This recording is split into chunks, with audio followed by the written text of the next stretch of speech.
folks, Free Play Frank. Well, this week I got a video about the Pontiac Sunfire. Is it a good car or not? You'll have to stick around and find out. Then later I'm going to play a super cool song from 1978, Driver's Seat, by a Scottish band called Sniffin the Tears. So let's get going. Alright, so this is my 2000 Pontiac Sunfire. I've had this for 5 years, and I want to talk to you guys about whether these are good cars or not. And I got this off of a lady who was starting to have failing health, and the only reason she sold it was because it was too difficult for her to get in and out of. And it also had some mechanical issues that were, since she's not mechanically inclined, she would have had to take it to a repair facility, and she's looking at about $2,000. So to her it wasn't worth spending that kind of money on a 16-year-old car or 17-year-old car. So I bought this from her for $450, and I put tires on it, which I paid $50 for, used off of Craigslist. And I put front brakes on it, which were about $35 my cost. It also needs front wheel bearings, which I have, and I haven't installed yet. I've been running this for almost 5 years with the wheel bearings the way they were when I bought it from her, and they don't affect the handling any. All it does is make noise, and the faster you go, the more noise it makes. But anyways, this has been a very reliable car for me, and the reason I ended up buying this was because I had an older car from the 80s that can't get parts for anymore. So I wanted to move up to a modern car, and I did my research, and it was either this or a Pontiac Grand Am or a Toyota Corolla or a Honda Civic. And I chose this one because the others are all way more money than this. There's a lot more demand for the Toyotas and Hondas than there are for the Sunfires. So I chose this. And also I remember these when they came out, and they made quite the dent when they came out. They were quite an impressive little car when they first came out. There's nothing really like this with this styling, the feminine styling. All the ladies sold their Camaros and bought these. And I got to ride in a few of these when they were new, and I thought they were a real nice little car, but of course I couldn't afford it when it was new. I don't remember what they cost, but anyways. So we're going to talk about some of the issues that these cars have. And one of the issues that you have to do with these cars when you first get these is you've got to get rid of the original GM antifreeze. Now they have this, I forget what it's called, a long life or something like that, and it's red.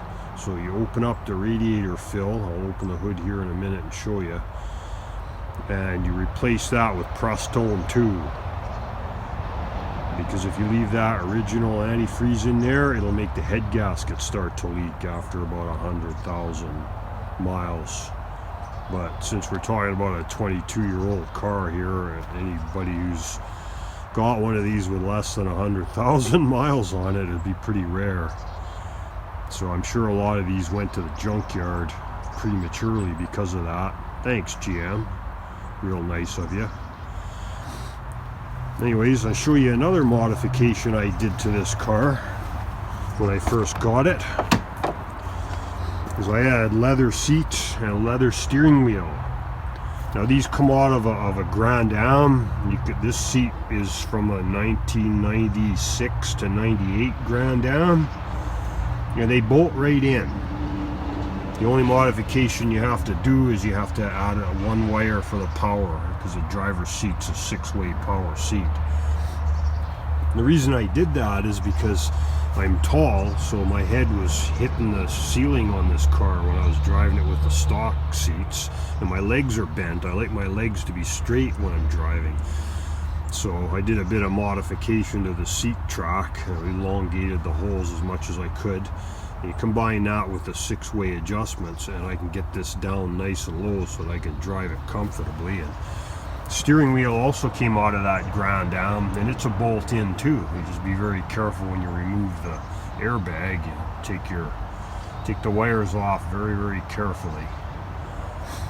Now this car's got almost 300,000 kilometers on it, and it still doesn't use any oil. It doesn't leak. You know, it's very durable engine. This one has the 2.2 liter engine with a 4-speed automatic transmission. Now I didn't bother to change the back seat in this car because I didn't think it would fit. The Grand Am is a totally different body style than this. And had I known that the front seats would have just bolted in, I would have took the back seat too, and it probably would have been able to modify that to fit in as well. But I don't have too many passengers ride in this. I usually use this just to transport stuff for my farm, groceries and animal feed and so on. But putting these seats in makes an enormous difference in the comfort of the car. Like before, when I was driving it with the stock seats, it was quite miserable to drive because they're hard and it was summertime and they're itchy. And these are really, really nice. Like I can drive these with shorts on, no problem, and not sweat even when it's 100 degrees out. So if you pick up one of these cars and you're tall, guys, try and get a set of leather seats out of a Grand Am or an Alero. Oldsmobile Alero is the same seat. Pattern's a little bit different, but the tracks and stuff are identical. So, and you can get the Aleros, they come in some nicer colors. The Grand Am basically just has this gray and a tan color. But the Aleros, I've seen them with gold, I've seen them with white. So you can put white seats. If you have the tan color interior on this, you could put white leather seats in here. It would look really nice. So it's a good idea for you ladies that are trying to gussy up one of these. Okay, so let me open up the hood here and I'll show you the modifications you have to do to the engine. Alright, and there's no chance I can open this hood with one hand and put that prop rod up with holding the camera, so I'm not even going to bother boring you guys with that. Now, this air cleaner housing is quite restrictive.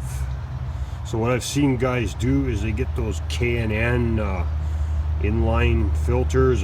I don't know what the heck model it's called, but it fits right on here. You can get one that'll fit right on with this hose clamp, and that'll give you a couple more horsepower and a little bit better gas mileage. So that's one thing to do. I already talked about changing the antifreeze, and this tank here, this is how you get to the antifreeze. You can't open the radiators on these cars, so take this cap off. If it's red in there, get that out of there and get Prestone too. Another weird problem that this car had was the temperature gauge went all the way up to the top, and then it would go halfway down, then it would go down to nothing, and I thought the head gasket was gone, and I was like, oh, you know, that wasn't making me too happy.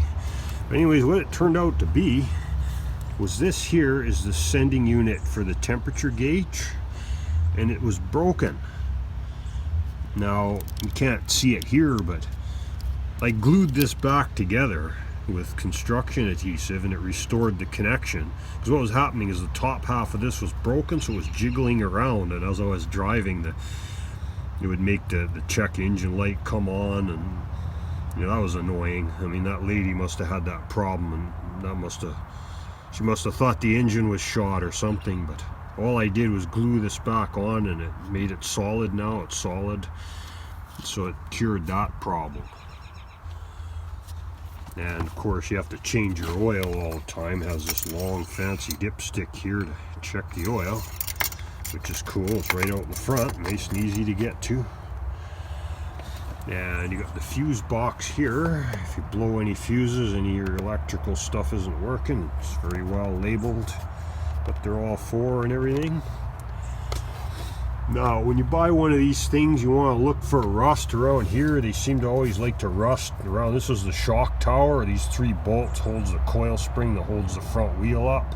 So if this gets rusty, like look down in here and stuff, and look inside the wheel well. You know, if it's rusted, if that thing's rusted out around there, don't buy it, because, you know, it's not worth it. Find one that has no rust. And the same in the back. Like, I've seen these cars in a junkyard where the coil springs at the back is actually popped right up through into the back part of the trunk because it gets so rusty. One thing that's peculiar about these cars is the windshield wiper for the driver's side wiper is longer than the one for the passenger side. So what I did is I bought the refills from the dollar store, and I had to cut off a little piece of the old one and attach it to this last one, because this is as long as the dollar store wipers are. I could have got, they didn't have any longer ones. I mean, they probably could get 2 longer ones, but if you want to do it cheap, this is how I did it, because this wipes way up high on the windshield, way up here, and you're not looking through that part anyways. You're looking through the windshield down here. So as long as this part of the wiper here is in good shape, you'll still have a clear view. Another modification I had to do to this was, this is the trunk release. You just pull on that, because it has, I don't have a key that fits this lock, and the little fob on the key doesn't work anymore. It's worn out. You put a new battery in it, it doesn't make any difference. You push the buttons, nothing happens. So all I did there was, let's see if I can show you that. There's the string here, and as you can see, it's a piece of hay string, and it was a used piece of hay string when I put it on here. And then this wire here connects to the little thing in here that releases it. And it's got a pretty big trunk. I mean, I get quite a bit of stuff in here. I've had about 8 garbage bags full of bread in here for the goats. So it's pretty good that way. The only thing I don't like about it is, see the hinges? As you're closing the trunk, those hinges go down a long way, and if you've got something in here, it'll hit that and stop it from closing the trunk. I also added a trailer hitch so I can tow a little trailer and carry boxes of food and stuff for the goats when I go collect it from the food bank every week. Now there's 2 styles of hubcaps for these. This is the higher end one. I bought these from Pick Apart when they were on sale for $7 each. And these are plastic, but they're chrome, and they look way better. Here's one of the original ones. It's the same hubcap, it's just gray plastic. Sorry for not washing it off before showing it to you guys. And there's a GT model of the Sunfire as well. And they have a 3-spoke alloy wheel, which looks pretty nice too. Some of them have 15-inch. Some of these cars have 14-inch wheels. Like this one's got 15-inch. I prefer the 15-inch wheels. Okay, one other problem that these cars have, as is common to most GM products in this era, is there's a chip in the key for the ignition that sometimes goes bad, and then when you turn the key on, your car won't start. It acts like the battery's dead or whatever. And the only way to get around fixing that is there's a couple ways. One is you can take it to the dealer and pay them $200 and something to reprogram your key. Another way is you can get a locksmith, find one in your area that can reprogram or make you a new key, and they'll come right to your place and do it for $75 if you're lucky.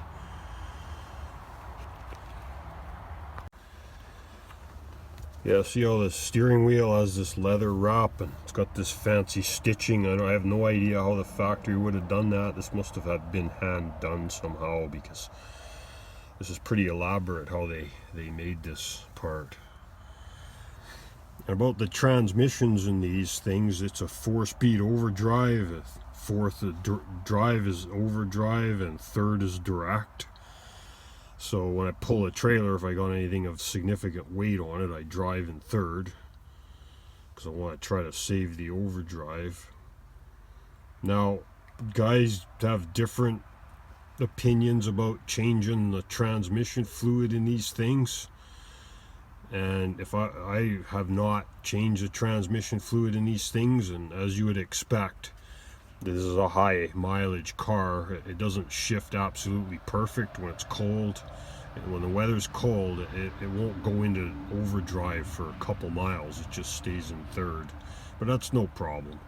Once it shifts into overdrive for the first time, then it does the rest of the time I'm using it that day. And that's not a big issue. But what I was going to say about changing the fluid in the transmission is it's not a good idea. Like, if I was going to service the transmission, what I would do is I would take off the pan and drain all the fluid out, wash out the pan, put a new filter, and then put the old fluid back in. Like, strain it first, find some kind of a thing to strain it through that's really fine, get all the particles out, and put the old fluid back in. Because if you put new fluid, it might make your transmission slip. So, like, I've never done that, so I don't know, but other guys say that. So I would do it. And someone's put an aftermarket stereo in here, which is cool.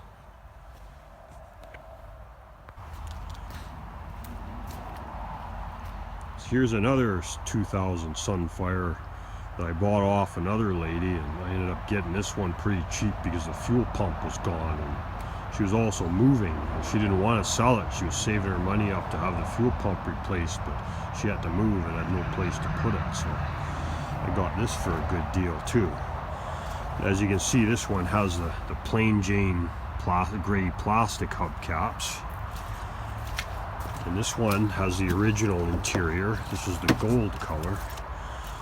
There's only two interior colors you can get on Sunfires in this year: the charcoal gray, like the white one, sorry about the dirty steering wheel, guys, and this goldy tan color, which is kind of nice. And here's what the original seats look like. It's kind of like a velour kind of cloth material, and you know, if I drive this with my coveralls on, it's going to get filthy dirty, so I don't like that too much. Plus, you can't get these seats to go back far enough, so my head's hitting the ceiling on this car all the time when I drive this one. And there's another thing that I don't particularly like about these cars is, see how this window here, see how curved this is? This thing here, when I first started driving it, I would always hit my shoulder or my head on this when I was getting in and out of the car. I'm used to it now, but because it tilts in so far. Like, I've had old cars all my life, they don't have this rounded styling. But the rounded styling is actually one of the reasons why I went to these cars, because I really like the feminine styling of this. I mean, come on guys, I'm a man, I like women, I like feminine things.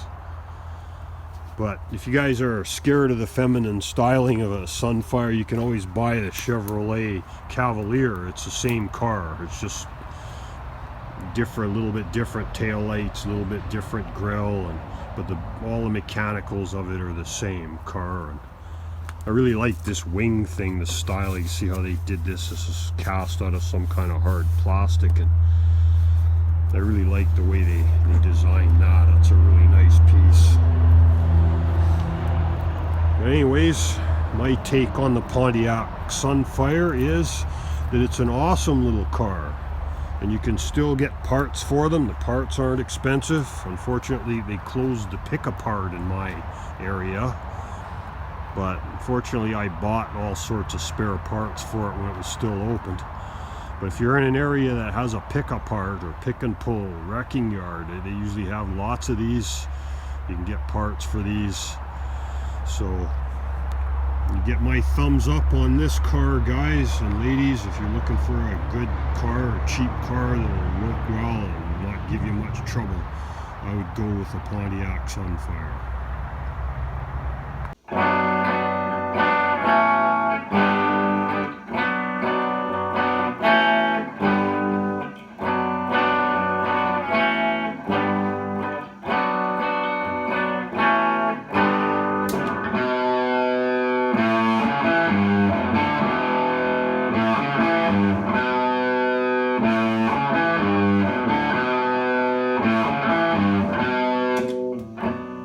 Doing alright, we're driving on the Saturday night. Come what may,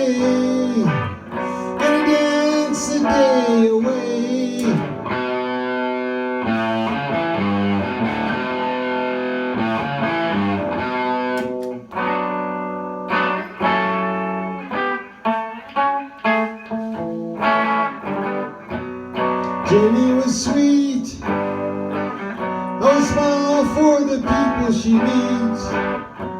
On trouble and strife, she had her own way of looking at life.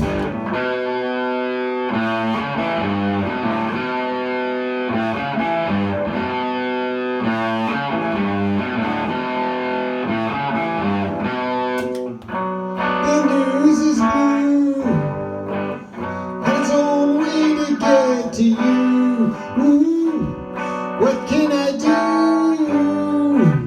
Never remember my time with you.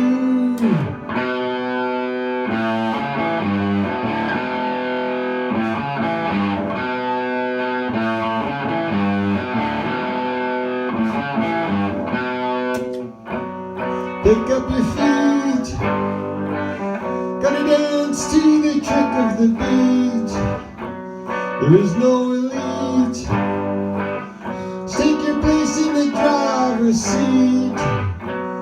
Driver's seat, ooh, driver's seat, yeah. Driver's seat, ooh, driver's seat, yeah.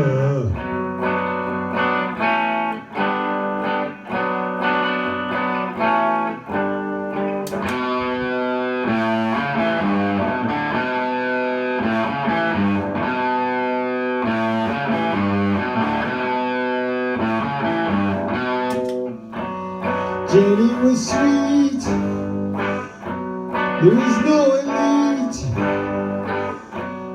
Pick up your feet, pick up, pick up.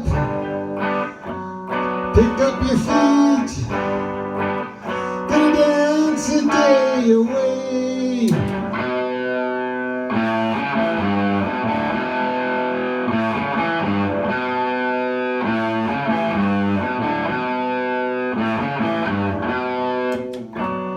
Driver's seat, ooh, driver's seat, yeah. Driver's seat, ooh, driver's seat, yeah.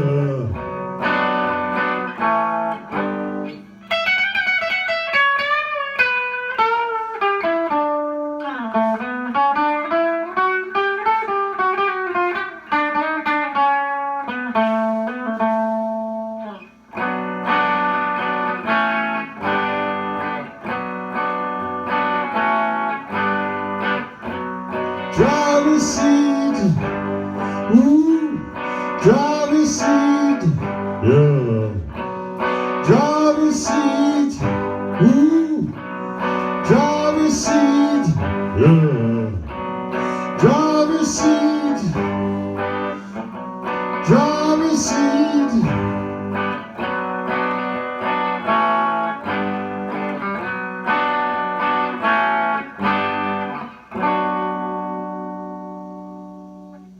Well, there you have it, guys. Driver's Seat by Sniffin the Tears. So thanks for joining me this week, and we'll see you all next time. Take care.